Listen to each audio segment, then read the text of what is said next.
پیارے دوستوں، آج ہم آپ کو ایک بدکار عورت کا قصہ سنائیں گے جسے برہنہ کر کے دفن کیا جانے لگا تو ایک ایسا معجزہ پیش آیا کہ تمام لوگ تھر تھر کانپنے لگے۔ یہ واقعہ مکمل جاننے کے لیے ویڈیو کو آخر تک ضرور دیکھیے گا اور اس قیمتی ویڈیو کو اپنے دوستوں کے ساتھ شیئر کرنا ہرگز مت بھولیے گا، اور ہمارے چینل کو سبسکرائب کر کے ساتھ میں لگے بیل آئیکن کو ضرور دبا دیجیے گا۔ پیارے دوستو، یہ واقعہ افریقہ کے ایک مسلم ملک میں پیش آیا جہاں ایک بدکار عورت رہتی تھی۔ یہ عورت شہر کے تمام طاقتور لوگوں کے لیے اپنی خدمات سر انجام دیا کرتی تھی، یعنی بستر گرم کرنے کی بات ہو تو یہ عورت شہر کے رئیس زادوں اور عمرا کے گھر میں پائی جاتی تھی۔ یہی وجہ تھی کہ اس کے خلاف کوئی شخص کارروائی کرنے سے قاصر تھا۔ جہاں اس عورت میں کئی خامیاں موجود تھیں، وہیں یہ عورت نہ صرف رحم دل تھی بلکہ غریبوں کی مدد بھی کیا کرتی تھی۔ اس کے در پر جو بھی سوالی آتا یہ اسے کچھ نہ کچھ دیا کرتی تھی۔ ایک بار ایسا ہوا کہ ایک بزرگ نے اس بدکار عورت کے گھر پر دستک دی اور کھانے کا سوال کیا۔ بدکار عورت نے بزرگ کی آواز سنی تو انہیں اندر بلا کر مختلف قسم کے کھانے پیش کیے۔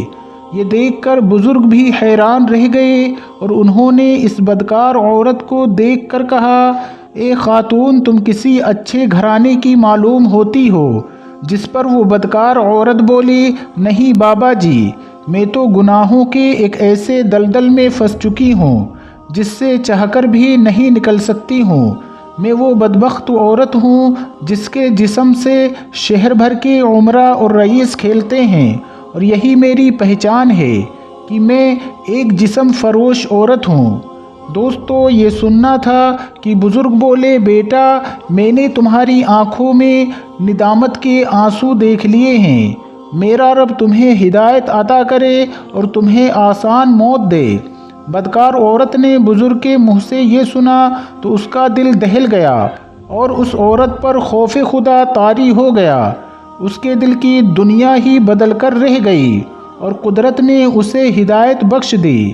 اس بدکار عورت نے بزرگ سے وعدہ کیا کہ وہ اب مزید اس دلدل میں نہیں اترے گی اور جسم فروشی کے مکر و دھندے کو خیر آباد کہہ کر ایک نئی اور اچھی زندگی کی شروعات کرے گی، اور اس نئی زندگی میں نیک کام کر کے اپنی گناہوں کی بخشش طلب کرے گی۔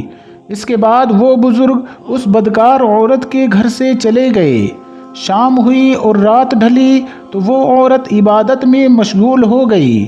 رات بھر وہ خاتون رب کے حضور اپنے گناہوں کی معافی طلب کرتی رہی۔ جیسے جیسے وہ رب کے سامنے گڑ گڑاتی گئی ویسے ویسے اس کے دل میں سکون بھرتا گیا۔ صبح صادق کے وقت وہ عورت پرسکون ہو گئی۔ اسے محسوس ہونے لگا کہ جیسے اس نے ساری دنیا فتح کر لی ہو۔ اس کے دل سے گناہوں کا بوجھ ہٹ چکا تھا۔ یہ اس بات کی نشانی تھی کہ رب تعالیٰ نے اس کی توبہ قبول کر لی ہے۔ اس خاتون نے دل ہی دل میں سوچا کہ سورج نکلتے ہی وہ پورے شہر کو اکٹھا کر کے بتا دے گی کہ اس نے گزشتہ گناہوں سے معافی مانگ لی ہے اور اب وہ باقی بچی زندگی رب کی عبادت میں گزارے گی۔ لہٰذا شہر کا ہر شخص جان لے کہ اب وہ بدکاری اور جسم فروشی کو ترک کر چکی ہے۔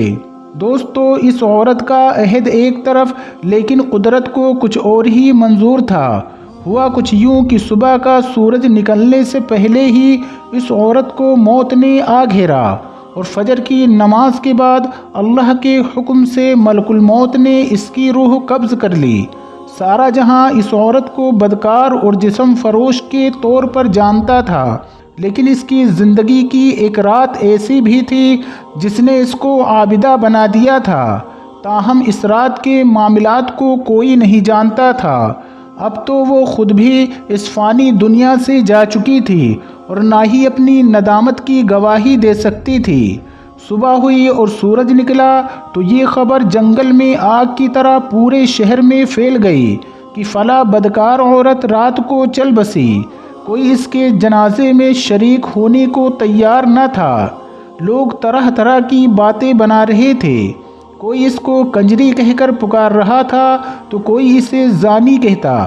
تاہم چند افراد نے شریعت اسلامی کو مد نظر رکھتے ہوئے اس کے جنازے کی تیاری شروع کر دی۔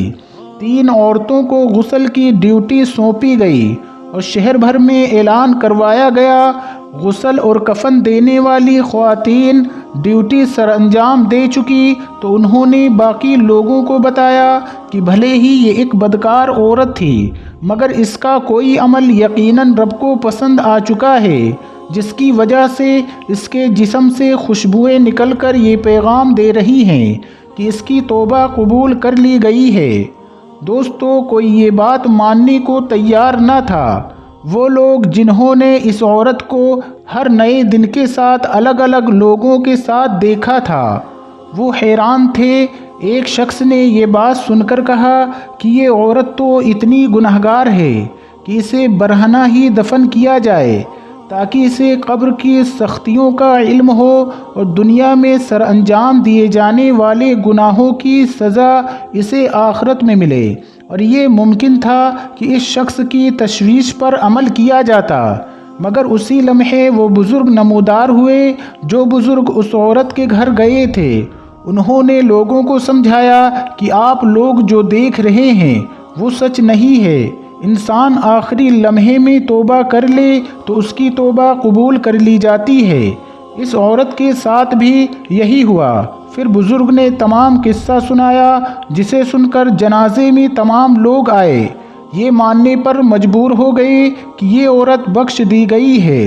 سبھی لوگ اسے قدرت کا معجزہ قرار دے رہے تھے۔ یوں ہی اس بدکار عورت کے جنازے میں پورا شہر شریک ہوا اور رب سے التجائے کرنے لگا کہ اے مالک، جیسے تو نے اسے بخش دیا ہے ویسے ہی ہمارے گناہوں پر بھی پردہ ڈال اور ہمیں بخش دے۔ سبحان اللہ۔ دوستو، بے شک زنا گناہ کبیرہ میں شمار ہوتا ہے اور اس کا مرتکب ہونے والا سزا کا حقدار ٹھہرایا جاتا ہے۔ اسلام میں زنا کو حرام قرار دیا گیا ہے اور ایسے مرد اور ایسی عورتیں جو اس گھنونے عمل میں ملوث ہوں ان کے لیے مختلف سزائیں مقرر کی گئی ہیں۔ موجودہ زمانے میں اگر ہم اپنے سماج اور معاشرے میں جائزہ لیں تو ہمیں معلوم ہوگا کہ آج کے دور میں جہاں بے شمار برائیوں کا ارتکاب بالکل سر عام کیا جا رہا ہے، ان میں سب سے زیادہ ارتکاب زنا جیسے گناہ کبیرہ کا ہے۔ ہم اگر صرف مسلم سوسائٹی کی ہی بات کریں تو یہاں بھی زنا ایک تناسب خطرناک حد تک بڑھ چکا ہے۔ اللہ رب العزت قرآن میں فرماتا ہے کہ خبردار زنا کے قریب بھی نہ بھٹکنا، کیونکہ وہ بڑی بے حیائی اور بہت ہی بری راہ ہے۔ اللہ تعالیٰ نے صرف زنا نہ کرنے کے لیے نہیں کہا بلکہ زنا کے قریب بھی جانے سے منع کیا ہے اور خبردار کر دیا کہ وہ بہت بری راہ ہے۔ صحیح مسلم میں روایت ہے کہ ابو صالح نے ابو ہریرہ رضی اللہ تعالیٰ عنہ سے اور انہوں نے نبی کریم صلی اللہ تعالیٰ علیہ وسلم سے روایت کی ہے کہ آپ صلی اللہ علیہ وسلم نے فرمایا، ابن آدم کے متعلق زنا میں اس کا حصہ لکھ دیا گیا ہے، وہ لامحالہ اس کو حاصل کرنے والا ہے، بس دونوں آنکھیں ان کا زنا دیکھنا اور دونوں کان ان کا زنا سننا ہے اور زبان اس کا زنا بات کرنا ہے اور ہاتھ اس کا زنا پکڑنا ہے اور پاؤں اس کا زنا چل کر جانا ہے اور دل تمنا رکھتا ہے اور خواہش کرتا ہے اور شرمگاہ ان تمام باتوں کی تصدیق کرتی ہے، یعنی اسے عملاً سچ کر دکھاتی ہے اور حرام کا ارتکاب ہو جاتا ہے۔ علماء کے مطابق اس حدیث میں زنا بالرضا کی طرف اشارہ ہے۔ زنا بالرضا سے مراد ایک ایسا زنا ہے جو غیر شادی شدہ مرد اور عورت اور شادی شدہ مرد اور عورت اپنی رضامندی سے کرتے ہیں، جبکہ بالزبر سے مراد وہ زنا ہے جو عورتوں یا مردوں کے ساتھ زبردستی کیا جائے۔ اسلام میں زنا سے بچنے کے لیے ہدایت قرآن اور حدیث سے کچھ یہ ہے کہ مسلمان مردوں سے کہو کہ اپنی نگاہ نیچی رکھیں اور اپنی شرمگاہوں کی حفاظت کریں، یہی ان کی پاکیزگی ہے۔ اسی طرح ایک بار حضور اکرم صلی اللہ تعالی علیہ وسلم سے اجنبی عورتوں پر نظر پڑ جانے کے بارے میں پوچھا گیا تو آپ صلی اللہ علیہ وسلم نے فرمایا، تم اپنی نظریں پھیر لو، بد نظری زنا کی پہلی سیڑھی ہے۔ ہر مرد اور عورت اللہ تعالیٰ کی اس آیت اور نبی پاک کی حدیث پر عمل کریں تو انشاءاللہ گناہوں یعنی حرام کام کا ہونا ممکن ہی نہیں رہے گا۔ دعا ہے کہ اللہ پاک ہم سب کو اس گناہ سے محفوظ رکھیں، آمین یا رب العالمین۔ پیارے دوستو، آپ کی اس ویڈیو کے بارے میں کیا رائے ہے؟ اپنی رائے کمنٹ باکس میں ضرور دیں، اور اس ویڈیو کو لائک بھی کریں اور اپنے دوستوں میں بھی زیادہ سے زیادہ شیئر کریں۔ اور اگر آپ ہمارے چینل پر نئے ہو تو ہمارے چینل کو سبسکرائب کر کے ساتھ میں لگے بیل آئیکن کو ضرور دبا دیں۔ ملتے ہیں پھر نئی ویڈیو کے ساتھ، تب تک اپنا بہت زیادہ خیال رکھیں۔ اللہ سب کو ڈھیروں خوشیاں عطا فرمائے۔